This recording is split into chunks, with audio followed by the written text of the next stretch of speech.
V-Guard presents कौन जीत रहा है, को पावर्ड बाय सेंसोडाइन एंड विमल। बोलो जुबां केसरी। क्या ये क्षेत्र आपको नया लगा? राजनीतिक कार्यों से हम लोग राज्य और देश की यात्रा करते हैं, लेकिन यहाँ की जो मेरी यात्राएं होती हैं वो पारिवारिक यात्राएं हैं। आप जब उनके साथ भी थे, मंत्री भी थे, तो भी नीतीश कुमार का विरोध करते थे। देखिए, मैं नीतीश कुमार का मैं धुर विरोधी नहीं हूँ। राष्ट्रीय अध्यक्ष जी से मैंने कहा था कि काम करने की अगर स्वतंत्रता नहीं होगी और पार्टी के मैनिफेस्टो पे हम काम नहीं कर पाएंगे तो ऐसे सरकार में हमारा रहने का क्या औचित्य हुआ।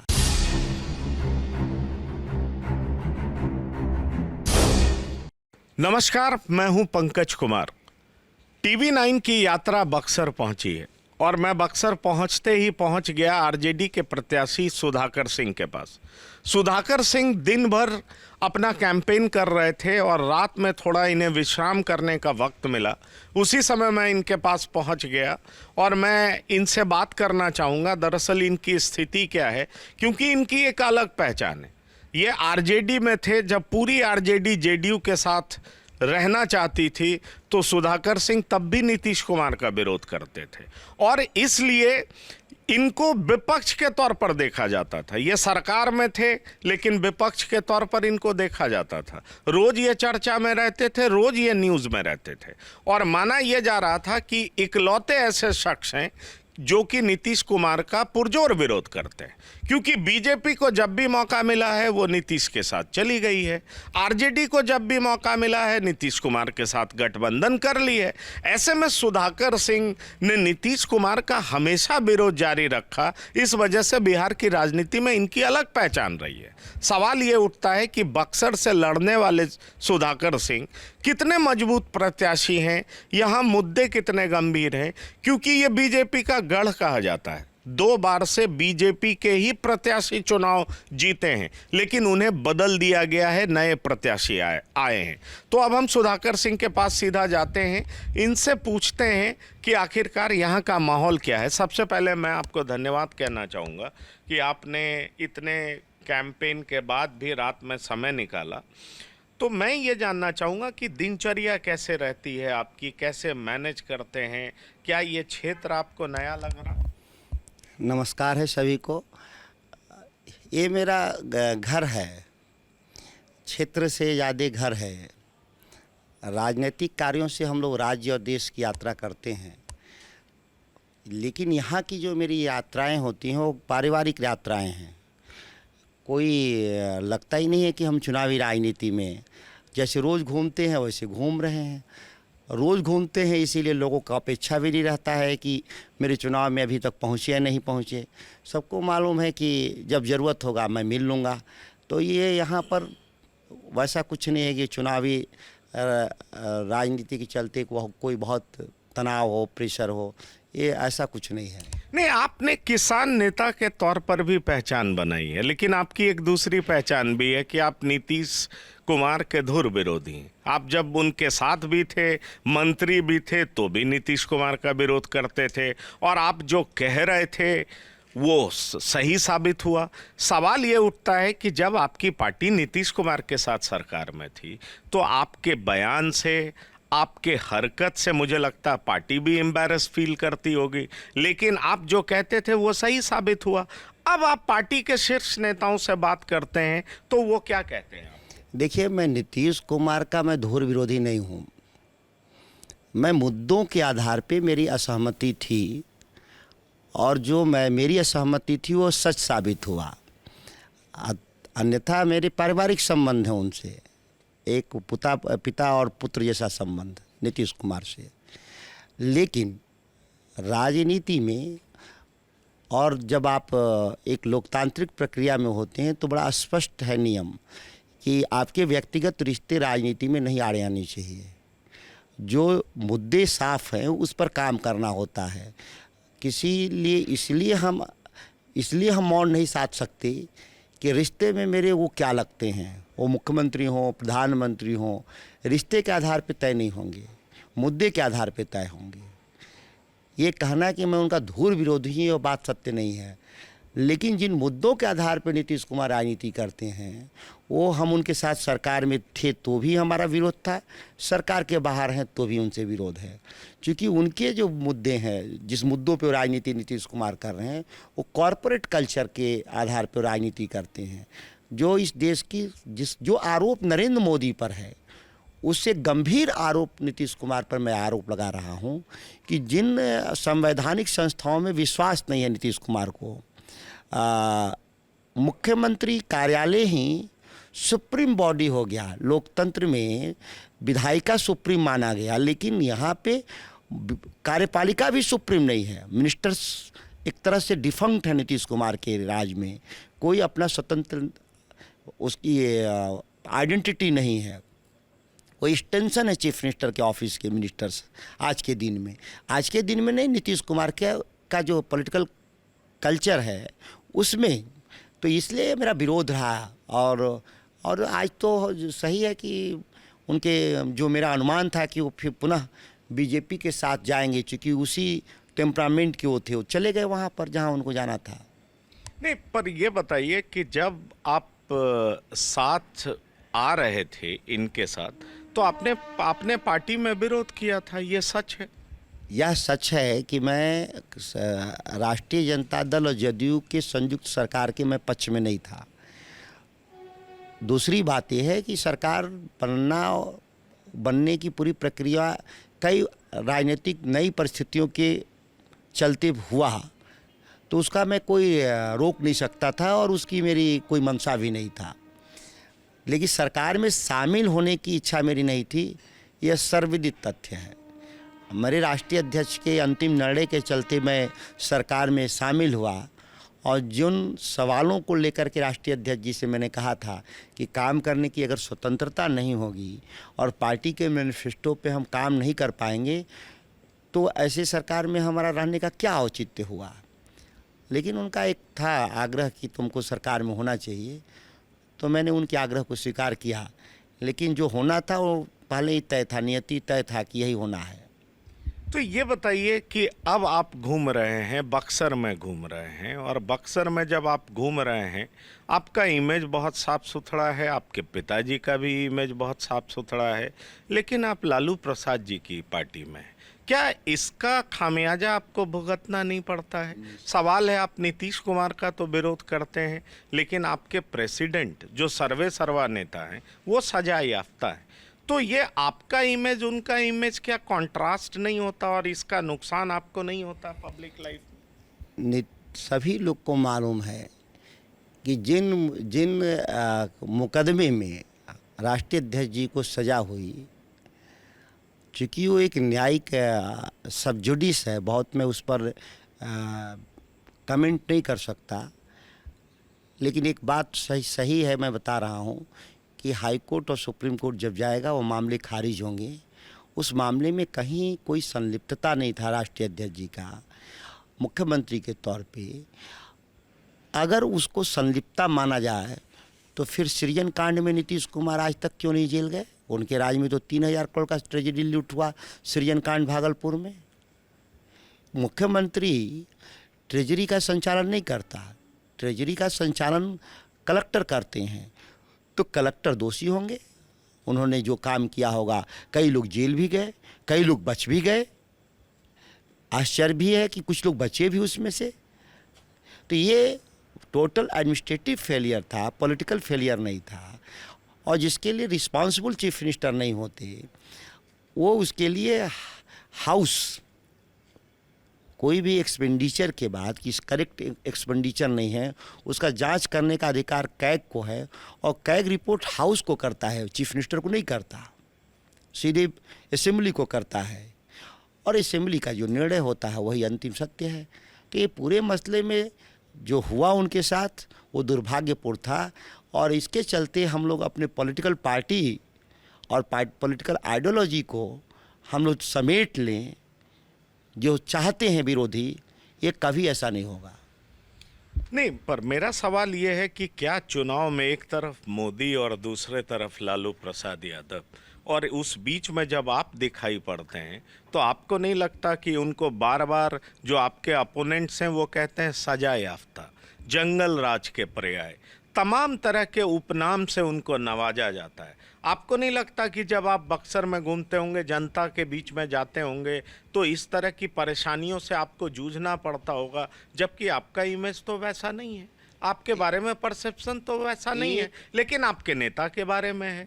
नीतीश कुमार पर कोई इस तरह का आरोप नहीं है, प्रधानमंत्री पर कोई इस तरह का आरोप नहीं है, और आपके पिताजी पर भी इस तरह का किसी ने उंगली नहीं उठाया है। ऐसे में आप जिनको नेता मान रहे हैं उनको लेकर के तरह तरह की बातें हैं। क्या एक साफ सुथरे छवि वाले प्रत्याशी सुधाकर सिंह को जब जनता के बीच में जाना पड़ता होगा तो इस तरह की समस्या झेलनी नहीं पड़ती है? आप तो एक बात तुलनात्मक रूप से मैं कह दूं तो हेमंत बिश्व शर्मा के बारे में आदरणीय देश के प्रधानमंत्री नरेंद्र मोदी का कहना था जब तक वो कांग्रेस में थे कि इस देश के सबसे भ्रष्टतम राजनेताओं में से हैं। 100 वीडियो आपके पास लाइब्रेरी में होंगे। अजीत पवार के खिलाफ तो उन्होंने चुनाव कैंपेन किया महाराष्ट्र में। अजीत पवार उनके मुख्य फोकस में थे, भ्रष्टाचार के संगीन आरोप, 70,000 करोड़ का सिंचाई घोटाला। इसके बाद भी वह भारतीय जनता पार्टी में लोग हैं, आज वो लोग बड़े पद पर हैं।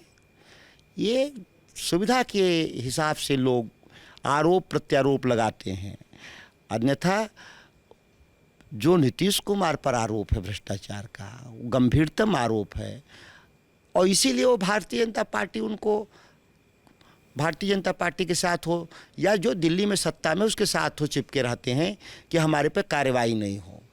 अन्यथा उनसे भ्रष्ट आदमी कौन है राज्य का, जिसके रेजिम में मुजफ्फरपुर बालिका गृह कांड हुआ, करीब करीब 42 लोगों के साथ, बच्चियों के साथ दुराचार हुआ, कई बच्चियों के लाशें मिली थी, वहाँ कंकाल मिले थे उसके कैंपस में ब्रजेश ठाकुर के। और ब्रजेश ठाकुर के से उनके तो इतने घने रिश्ते थे कि उनके बेटे के बर्थडे में बाई रोड पटना से मुख्यमंत्री मुजफ्फरपुर जाते हैं, फिर भी वो नहीं। कम से कम 120 भी तो बनता है ना षड्यंत्र में शामिल होना। कहाँ उन पर कार्रवाई हुआ आज तक? कई आरोप, दर्जनों आरोप। जब रेल मंत्री थे तो जैक घोटाला उनके राज में हुआ, स्लीपर घोटाला उनके राज में हुआ। सीबीआई जांच आज तक पेंडिंग है, पार्लियामेंट की स्टैंडिंग कमेटी के रिकमेंडेशन पे है। देश में कानून का राज अगर होता तो आज पिछले 25 साल से एक आदमी के खिलाफ जांच पेंडिंग कैसे रहा? वो चुनाव लड़ रहे थे लोकसभा बाढ़ में, सीताराम सिंह की हत्या में वो अभियुक्त में से एक थे। 20 साल 25 साल बाद जब वो खुद सत्ता में आए तो वह कुटल हुए। तो ये कहना कि नीतीश कुमार की छवि साफ है अपने आप में हास्यास्पद है। एक पॉलिटिकल लड़ाई था जिसमें आप एक दूसरे को, किसी को रावण साबित कर दें, किसी को राम साबित कर दें, इस तरह का एक हुआ। नहीं, पर ये बताइए कि आप कह तो रहे हैं, लेकिन 10 साल पहले तो यूपीए की ही सरकार थी जब पार्लियामेंट्री स्टैंडिंग कमेटी के ऊपर था। ये रेल मंत्री तो मेरे ख्याल से 98 से 2004 के बीच में रहे होंगे। तो फिर यूपीए ने इनके खिलाफ प्रोसीडिंग स्टार्ट क्यों नहीं की? खास तौर पर तब जब उसमें लालू प्रसाद एक बड़े स्तंभ थे, उनकी मदद से केंद्र की सरकार चल रही थी, तब इनके खिलाफ प्रोसीडिंग्स क्यों नहीं स्टार्ट? लालू प्रसाद जी एक अलग तरीके के राजनेता हैं। वो विंडिक्टिव माइंड के लीडर नहीं रहे, वो हमेशा कंस्ट्रक्टिव आदमी रहे। उनको जो काम मिला उसको पूरा किया। वो किसी को विंडिक्टिव माइंड से कभी किसी को तंग तबाह करने का काम लालू प्रसाद जी नहीं किए। आज भी मैं कह रहा हूँ कि उनके दरबार में कितना भारी विरोधी चला जाए और केवल उनसे सहयोग मांग ले, मैं आप अनुमान से ज़्यादा बड़ा विरोधी कोई हो, अगर कोई सहयोग मांग ले तो लालू प्रसाद जी उसको सहयोग करते हैं। कभी भी ना उनके डिक्शनरी में नहीं है। वो एक अलग राजनेता है, इस सदी के 4-5 महत्वपूर्ण राजनेताओं में से जिसकी व्यक्तित्व की व्याख्या नहीं की जा सकती। बाकी कांग्रेस ने क्यों नहीं किया, यूपीए ने क्यों नहीं किया, वो बेहतर उसके बारे में जवाब देंगे। एक बात तो आप जानते हैं कि प्रणब मुखर्जी राष्ट्रपति के चुनाव लड़ रहे थे, तो एनडीए में रहते हुए भी नीतीश कुमार प्रणब मुखर्जी राष्ट्रपति के पद के लिए वोट दिए थे। तो वो अपने मैनेजरियल स्किल के जरिए वो राजनीति में तो है। और हमारा ये मानना है कि 19 साल बिहार में रहना अपने आप में बड़ी उनके लिए उपलब्धि है। उनके लिए, राज्य के लिए दुर्भाग्य रहा लेकिन नीतीश कुमार के लिए तो भारी उपलब्धि रहा ना। मुझे एक सवाल का जवाब और दे दीजिए कि कहा जा रहा है कि बीजेपी अंतर्विरोध से गुजर रही है, लेकिन क्या आरजेडी भी अंतर्विरोध का सामना कर रही है? क्या आपके सामने ददन पहलवान भी चुनौती के तौर पर सामने आ रहे हैं? जैसे आनंद मिश्रा को लेकर के कहा जा रहा है कि वो मिथिलेश तिवारी को लेकर के आ रहे हैं। क्या इस तरह की दिक्कतें आपके सामने आ रही हैं? साथ ही साथ मैं आपसे ये पूछना चाहूँगा कि क्या प्रधानमंत्री मोदी के इमेज को काउंटर करना आपके लिए डिफ़िकल्ट हो रहा है? जब आप चुनावी समर में जाते हैं, लोगों से मिलते हैं, तो आपको लगता है कि उनका इमेज लार्जर देन लाइफ हो चुका है और उसको काउंटर करना बहुत मुश्किल होगा? क्योंकि मैं आपसे बात कर रहा हूँ, आप जितना नीतीश कुमार पे अटैक कर रहे हैं, प्रधानमंत्री मोदी पे अटैक नहीं कर रहे।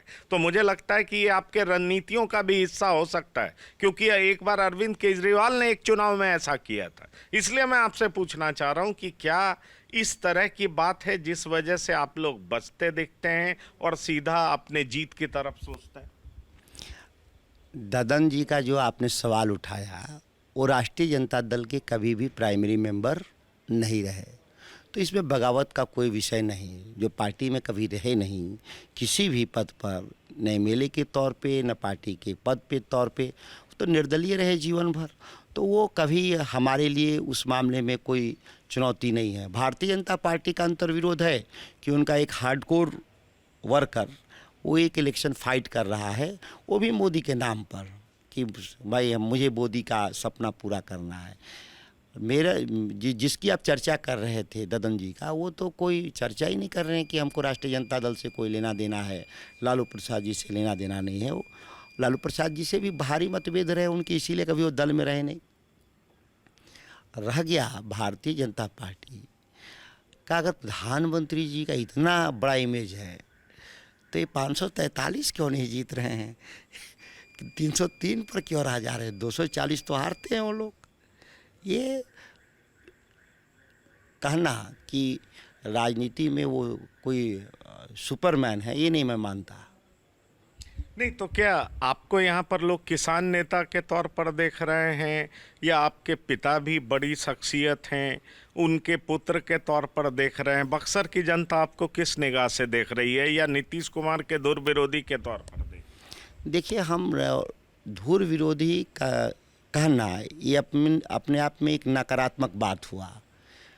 मैं कहा ना कि मेरे उनसे बेहद पारिवारिक संबंध, पुत्रवत संबंध, लेकिन मुद्दे के आधार पे हमने राजनीति किया हमेशा।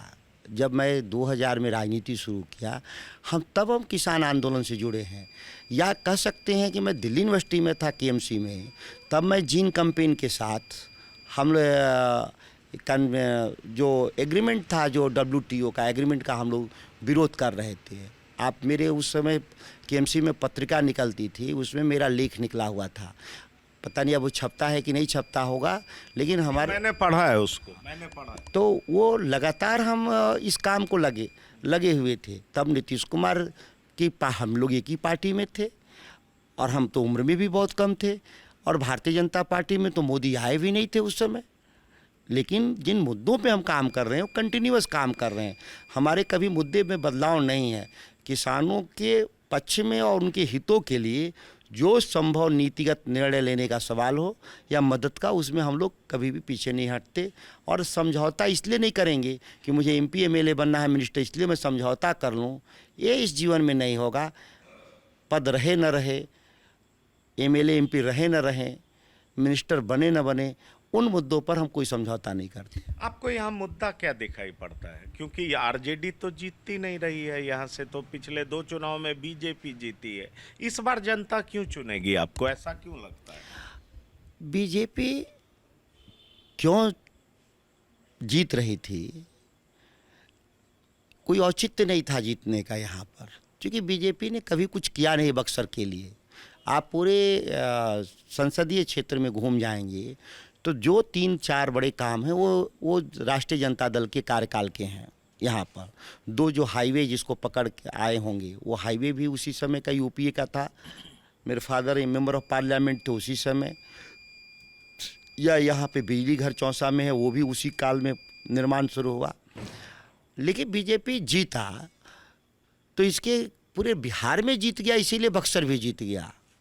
लेकिन अब बीजेपी तो ऐसे भी देश में कहीं उस स्तर पे नहीं है, पुराने स्तर पे, तो बक्सर में भी नहीं है वो। तो यहाँ पर आपको मुद्दा क्या दिखाई पड़ता है जब आप लोग? यहाँ वही है, किसान का खेतों में पानी का सवाल हो, या हमारे पर्यटन के विकास का सवाल हो, या हमारे किसानों की आमदनी का सवाल हो, पढ़ाई लिखाई की जो विश्वामित्र की धरती है ये ख़त्म हो चुका है, पढ़ाई लिखाई यहाँ कुछ है नहीं, जहाँ भगवान राम का जहाँ शिक्षा दीक्षा हुआ। तो ये जो इसके गौरव हैं पुराने, इसके सांस्कृतिक और सामाजिक जो गौरव रहे हैं वो सब विनष्ट हो चुका है बक्सर का। ये लड़ाई है, बक्सर के पुनर्निर्माण की लड़ाई है, और इसमें सभी लोग जानते हैं कि मैं इसको कर सकता हूँ। मेरे पर लोगों को विश्वास है कि पुनर्निर्माण की पूरी प्रक्रिया पूरा करूँगा। मैं एक दो सवाल बड़ा स्पेसिफिक पूछूंगा, क्योंकि बिहार में जातिगत राजनीति होती है और बिहार इसके लिए प्रमुखता से जाना जाता है। आप जिस समाज से आते हैं उस समाज का झुकाव बीजेपी की तरफ है। क्या आपको लगता है कि आपका समाज यहाँ पर आपके साथ खड़ा है? अभी बीजेपी के साथ कोई समाज नहीं खड़ा है, सबके साथ इन्होंने ठगी किया है। किसी एक वर्ग के बारे में बताएं जिसके हितों की रक्षा के लिए लड़े हों।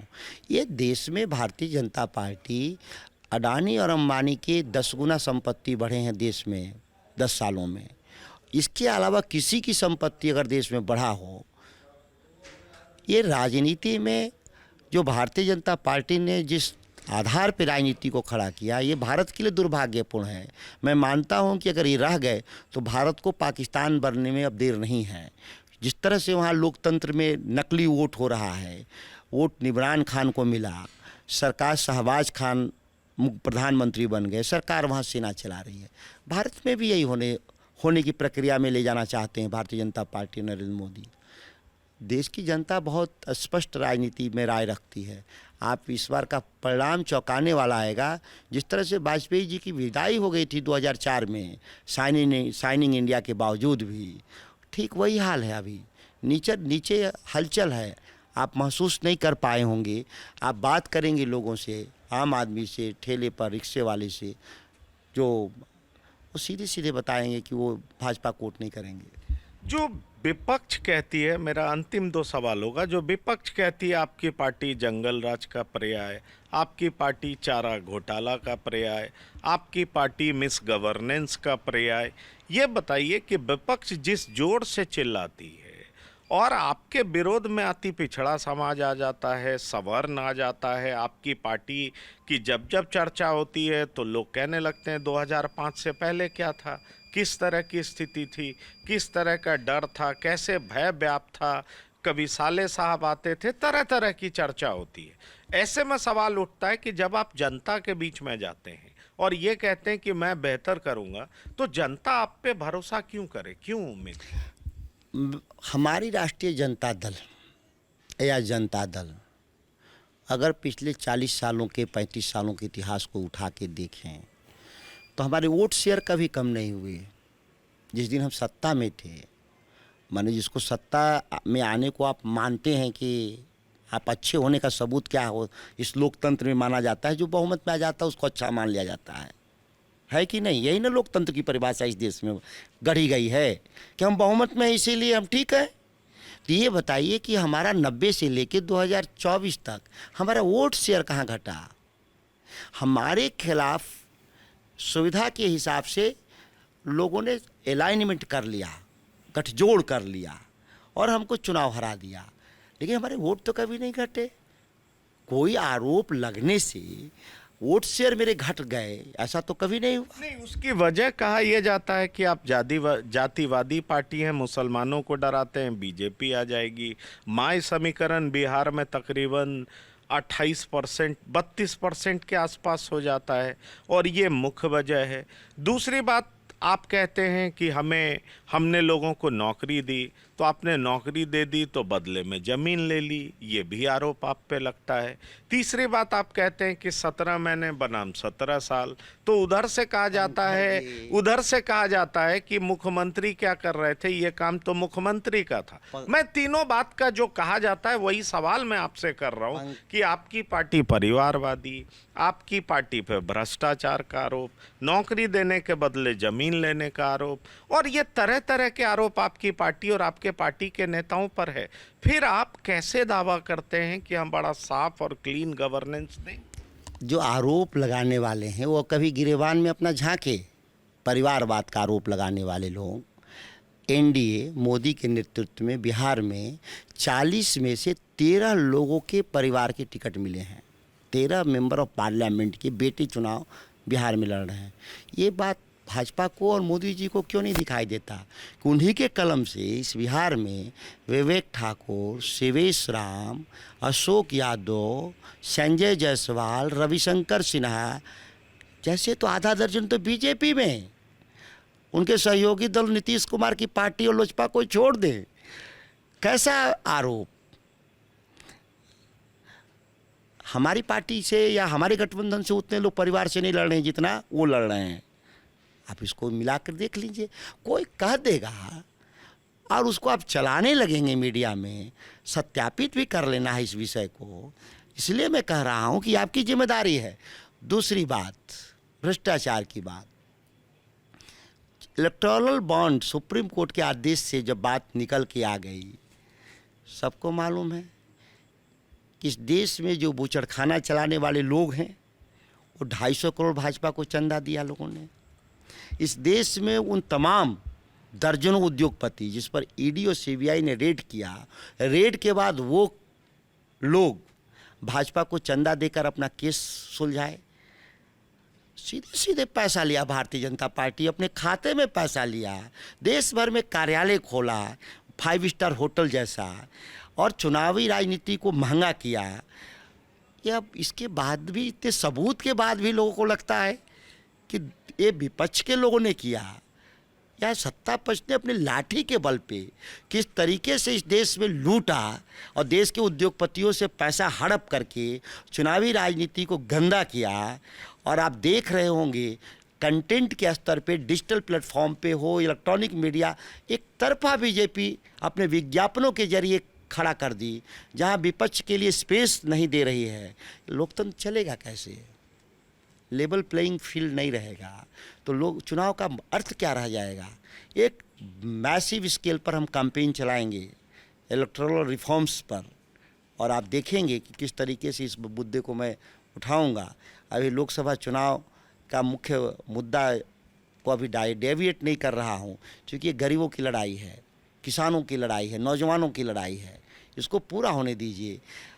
अब 75 साल का एक बूढ़ा आदमी जो अपनी पार्टी के 3 स्टॉलवर्ट लीडर को राजनीतिक हत्या कर देते हैं, अटल जी, आडवाणी जी, जोशी जी, इस आधार पे कि 75 साल पूरा कर लिए, और अभी 75 साल मोदी जी का पूरा होने के बाद उनको सीधी बात कहनी थी कि मेरा उत्तराधिकारी राजनीति में कौन है, उसकी जगह 5 साल के लिए पुनः मांगना। एक जो भारतीय जनता पार्टी एक देश 2 विधान नहीं चलेगा का नारा दे करके अपनी पार्टी में आज 2 विधान मोदी जी पैदा कर दिए। भारतीय जनता पार्टी वाले सोचे कि उनका रिटायरमेंट क्यों नहीं कर रहे हैं। चलिए, मेरा अंतिम सवाल बस आपसे ये होगा कि क्या आपको लगता है मुसलमान आपसे जुड़ा हुआ? आपने सिर्फ 2 टिकट दिया है और ये समस्या विकराल रूप लेती जा रही है। मैं कुछ जगह मुसलमानों से भी बात कर रहा था, वो कह रहे थे कि जितना टिकट उन्होंने मुसलमानों को दिया है उतना तो लालू प्रसाद जी ने अपने 2 बेटियों को दे दिया, तो मुसलमान उनका ही क्यों रहे? मुसलमान उन पर ही भरोसा क्यों करें? इस देश में धर्म के नाम पे चुनाव राष्ट्रीय जनता दल नहीं लड़ रहा, भारतीय जनता पार्टी लड़ रही है। मंगलसूत्र छीन लिए जाएंगे, अल्पसंख्यकों को दे दिए जाएंगे। ये गला फाड़ करके चिल्ला कौन रहा इस देश में? मोदी जी। हम लोग तो कहीं नहीं कर रहे हैं कुछ धर्म के आधार पे हम लोग वोट मांग रहे हैं। कोई एक भी उदाहरण बता दो। पर जातीय जनगणना तो आपने करा है, उस अधिकार पर, उस आधार पर टिकट का बंटवारा भी तो कुछ होना चाहिए। ये सवाल तो उठ रहा है ना, जातीय जनगणना कराने में आप आगे थे और 18% मुसलमान को सिर्फ 2 टिकट, ये उनके साथ न्याय है या अन्याय है, क्या मानते हैं? भारतीय जनता पार्टी के लोग जब आरोप लगा रहे हैं तो ये बात को समझना होगा कि वो कहाँ न्याय कर दिया उन्होंने भी टिकट बंटवारे में कौन न्याय कर दिया? तो आपने क्यों अन्याय किया? हमने कोई अन्याय नहीं किया। हम 2 नहीं 4 टिकट दिए हैं। आप 2 क्यों कह रहे हैं? 40 टिकटें हैं जिसमें से 7 रिजर्व हैं।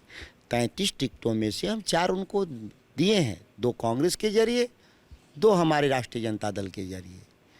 जो परिस्थितियां हैं, जो इस राज्य की राजनीति की, जो जिन परिस्थितियों के निर्माण में देश के प्रधानमंत्री की भूमिका और भाजपा की भूमिका है, उस परिस्थितियों को हमने नहीं बनाया है, उन लोगों ने बनाया है।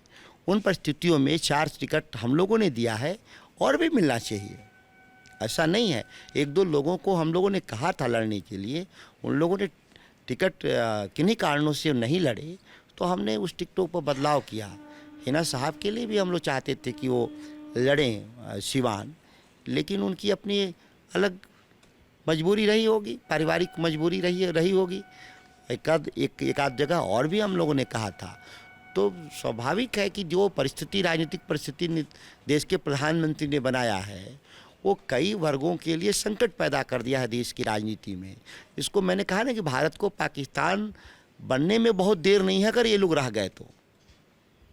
चलिए, तो आपने हर सवाल का जवाब बहुत साफ गोई से दिया और अपने पक्ष को, अपने पार्टी के पक्ष को बड़े साफ तरीके से रखा।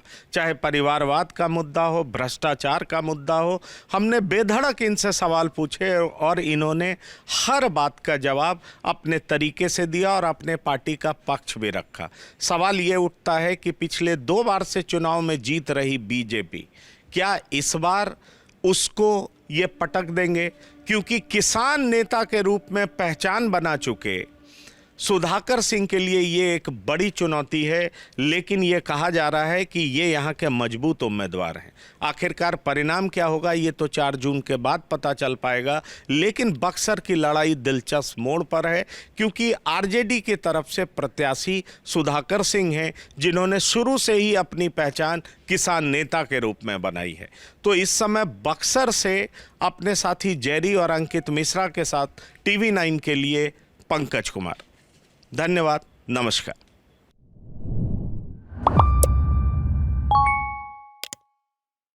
वीगार्ड प्रेजेंट्स कौन जीत रहा है, को powered by Sensodyne and Vimal.